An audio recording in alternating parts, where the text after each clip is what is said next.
যে কারখানায় যে কোনো সময় বিস্ফোরণ করতে কবলে পড়তে পারে স্থানীয় মানুষজনেরা। তবে আদৌ কি জানা যাচ্ছে যে কারখানায় যে কোনো সময় বিস্ফোরণ করতে কবলে পড়তে পারে স্থানীয় মানুষজনেরা। তবে আদৌ কি জানা যাচ্ছে যে কারখানায় যে কোনো সময় বিস্ফোরণ করতে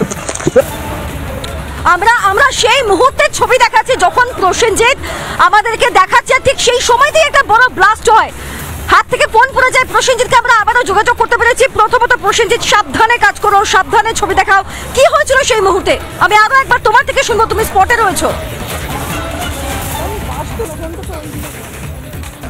একেবারে সীতা, তুমি দেখতে পাচ্ছ যেই জায়গাটা বিস্ফোরণ ঘটেছে, আমার ক্যামেরা পার্সন সেই সময় ছবিটা তুলছিল এবং আচমকাই বিস্ফোরণ ঘটে এবং সেই ড্রাম ফেটে আমাদের দিকে ছুটে আসে এবং ছুটে আসতেই আমরা কিন্তু তৎপরতার সঙ্গে আগুন থেকে বাঁচার জন্য ছুটে পালাতে যাই। কিন্তু আমার মোবাইল ক্যামেরা পার্সন যে ছিল সে কিন্তু জুতোটার সঙ্গে ছুটতে থাকে, আগুনের চিত্রটা তার সামনে ছিল কিন্তু আমি পিছন দিকে ছিলাম।